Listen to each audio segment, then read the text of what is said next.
Hi, and welcome back. When you're starting with modular, thinking about a case and power supply is inevitable. You can either start with a small case and risk running out of space soon, or spend a lot of money on a big case that might be empty for some time. Today, we're going to have a closer look at an expandable system from Sinusoda, with a deep modular approach to the case itself. This system is very interesting for people starting with modular. For people interested in customization, DIY, or creative flexible setups. You can mix and match cases and power and go from a compact DIY framework to a large studio case, all while just investing in a single system. In this video, I'll explain the product, but also share some thoughts on a flexible setup and power solutions. If you'd like to support my videos, or you want to get access to the PDF sheets of the illustrations I use for my patch ideas, have a look at my Patreon. But now, let's dive right in. Let's start with the module that's at the center of the system, and a fun and flexible starter case all on its own. It's called the can. This package contains everything you need to assemble a complete case, as well as expand it if you wish to do so in the future. Let's have a closer look. Each can contains a bottom and two open sides with threaded strips for mounting modules. I'm happy to see that, as I'm not a big fan of sliding nuts. There are two side pieces which come assembled with the rails ready to go, and as you can see, bend around the corner for side mounting. These parts easily clip into each other without any tools.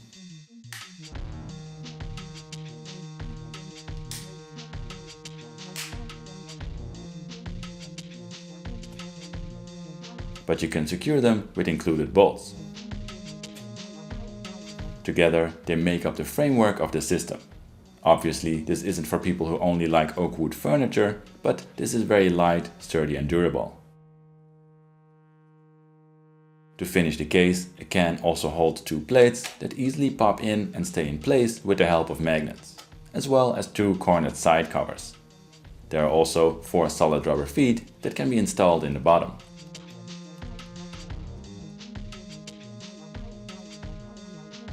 Finally, each can comes with screws for blank panels and connector pieces that are needed if you want to expand and connect to another case. So you don't need anything else than just multiple cans to connect as much of them as you like. I'll show more about that later on in the video. You can buy a single can without a power supply if you want, but you can also get a bundle with a can and full power solution. That includes a 3 HP power inlet called straw, complete with USB port that is designed to be mounted on the side, as well as a bus board called juice that perfectly fits on the bottom of a can. This is a very powerful solution, and I use this throughout the video, even when expanding later on. But I'll explain more about power in the final chapter of the video. So a single can is a complete case with a lot of flexibility. With covers, there's 52 HP of space in the middle.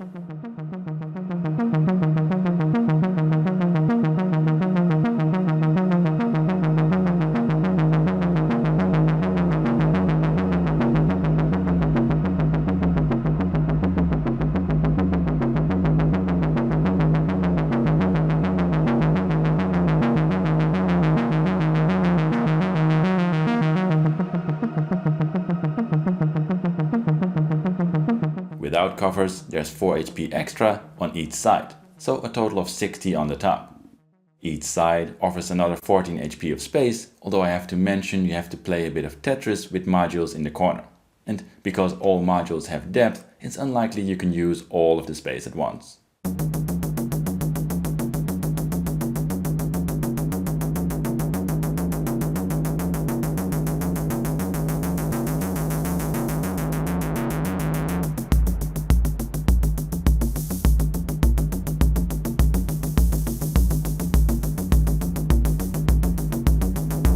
So the can is an affordable, flexible option if you're starting with modular, or an interesting option if you're looking for a lightweight travel case.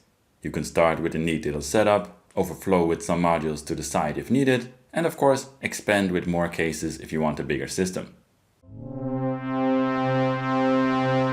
An interesting part of the can is its open design. I really have the feeling the creators thought, how modular can we make it? And that triggers some DIY options.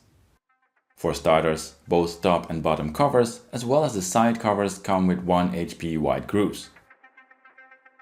The side covers even have half-finished drill holes on the back as well. These are designed so you can cut them into separate blank panels any way you like.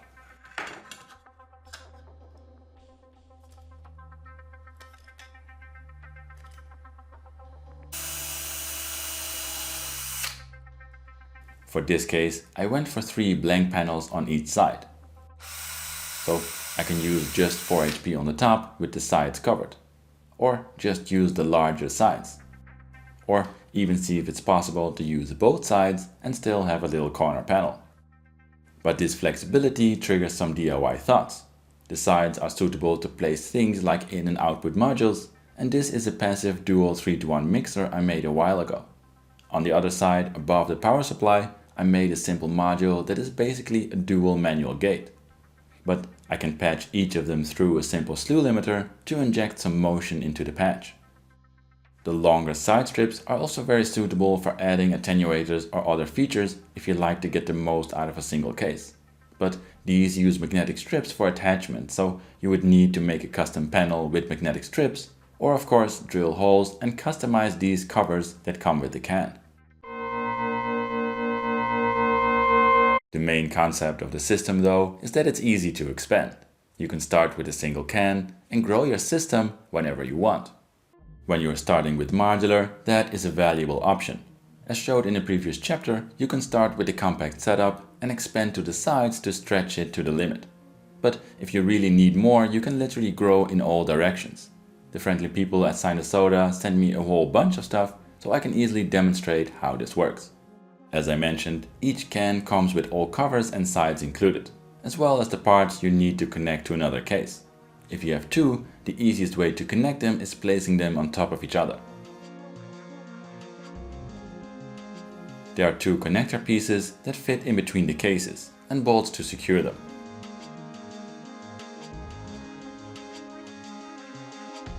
This takes about 2 minutes, and then you have a 6U case with the same width and side options as a single one.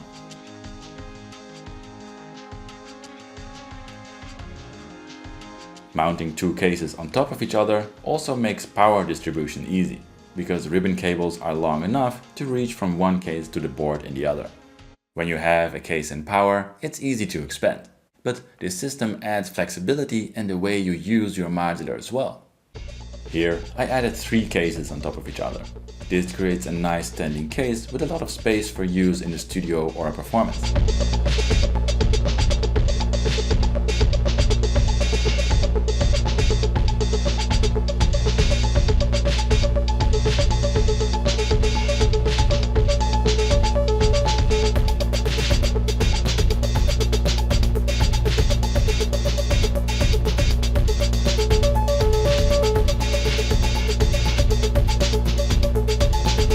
But the system also allows you to expand horizontally. For this, a side part of each of the cans is removed, and the 2 are connected with a connector and bolts. This creates a classic 104 HP space in the middle, and just like a single setup, 2 spaces of 4 HP on the top, and potentially 2 sides with another 14 HP on each side. Of course, you can combine both techniques and end up with a larger case, like this setup. On these kind of setups, you might want to add a plate with more power headers. This is called bubbles. This isn't a power supply on its own, but connects to it and just allows for more connection spots for modules. In this setup, the power comes in on the right way via this module, and is connected to this module to spread the power over the case. So over time, it can grow with you any way you like, from a compact DIY experiment to a full slick studio case.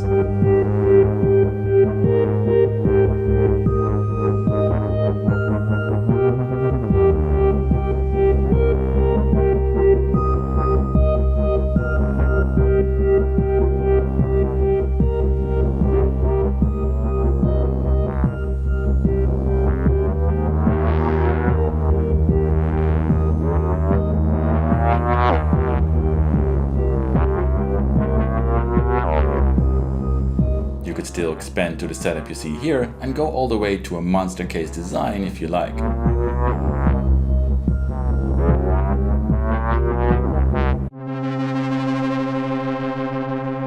When you're starting out with Eurorack, power can be a confusing element. So I want to explain the basics and 2 ways you can go. Most modern Eurorack power supplies generate voltages over 3 different rails. A plus 12 volt rail, a minus 12 volt rail and the plus 5 volt rail. The maximum amount of power that can be taken, or better said, current that can be drawn from each of the rails is limited. This is often measured in milliamps. You should always check these specifications before buying a power supply. Here you see 2 example specifications of popular affordable power solutions. Each of these has slightly different specifications for each of the rails. 1000, 1000 and 500 or 2000, 500 and 170. These maximum specifications are important when building a modular. And that is because each module draws a certain amount of current from each of the rails. Again, measured in milliamps. For example, sequencer Bloom only draws 82 milliamps from the plus 12 volt rail and nothing from the others. This triple bandpass filter eats power for breakfast and draws 250 milliamps from the plus 12 volt rail as well as the minus 12 volt rail. And digital percussion module Basilimus Itertis Alter draws 80 milliamps from the plus 12 volt rail, 5 from the minus 12 volt rail and 90 from the plus 5 volt rail. If you are building a compact modular case like this, you need to know the draw from each of the modules. Add them up and then make sure the sum on each of the rails is less than what the power supply can handle. In this case, any of the 2 affordable solutions I showed would work just fine. I spoke to the people at Sinusoda and they told me they are planning to release a light power solution themselves. That makes a lot of sense to me because when you are starting with modular, it's tempting to spend your first hard-earned cash on modules and not on power. But there is a but, of course. With an expandable system, the amount of modules and thus the total current they draw will likely increase. This setup I used earlier, for example, shows these stats. That is more than any of the 2 examples of starter power supplies I showed. So they won't be able to power this system. For this reason, it can be interesting to invest in a strong power supply from the start. The straw and juice modules I used in this video can handle 3000 on plus 12 volt, 1500 on minus 12 volt and 2000 on plus 5 volt. So even if I would add 2 more cans to this big setup in the future and add another row of modules like I have in this case, for example, a single straw and juice would be able to power all of this without a problem. But if you would want to expand even more or use extremely power-hungry modules, you can even chain up to 4 of the juice power bus boards in series and create a total of 12,000, 6,000 and 8,000 milliamps on each of the rails. With this system though, you have the choice to decide if and how you want to grow your setup. I hope you enjoyed this. If you like to browse through my modular videos, you can have a look at any of these playlists. Also, smash that like, subscribe and bell button if you want to see more modular content from me. But that's it for now. Thanks for watching and see you next time.